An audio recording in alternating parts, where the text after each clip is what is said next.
আসসালামু আলাইকুম রহমতুল্লাহ। আমরা একটু এমসিকিউ বিশ্লেষণ দেখব। এখানে বলছে a square plus b square সমান এবি হলে a to the power 6 minus b to the power 6 সমান কত? তাহলে এখানে দেখো, এটাকে আমরা এইভাবে ভেঙে নেব। কিউবের উপর স্কয়ার দেব, কিউবের উপর স্কয়ার দেব, তাহলে 6 হবে পাওয়ার। অতএব এ স্কয়ার মাইনাস বি স্কয়ারের সূত্রটা এখানে আমরা লিখি যে এ প্লাস বি ইন্টু এ মাইনাস বি। তাহলে এটার আবার সূত্র কি?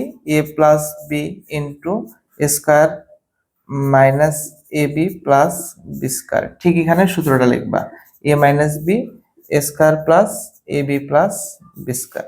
দেখো একটা জিনিস লক্ষ্য যদি আমরা করি, এ প্লাস বি এটা যা আছে তাই, এই স্কয়ার প্লাস বি স্কয়ারের মান কি আমাদের এ বি, আর মাইনাস এখানে আছে কি এ বি। তাহলে দেখো এ মাইনাস বি, ঠিক স্কয়ার প্লাস বি স্কয়ারের মান আমাদের A B plus A B.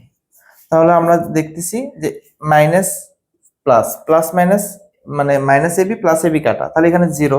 তাহলে এটা যদি জিরো হয় একটার মান, এটা যদি দ্বিখণ্ডন এভাবে যদি আমরা করি, তাহলে এইটুকুর মান যদি জিরো হয়, তাহলে এটার মান যেটাই নামুক না কেন আমাদের অ্যান্সারটা কি হবে? জিরোই হবে।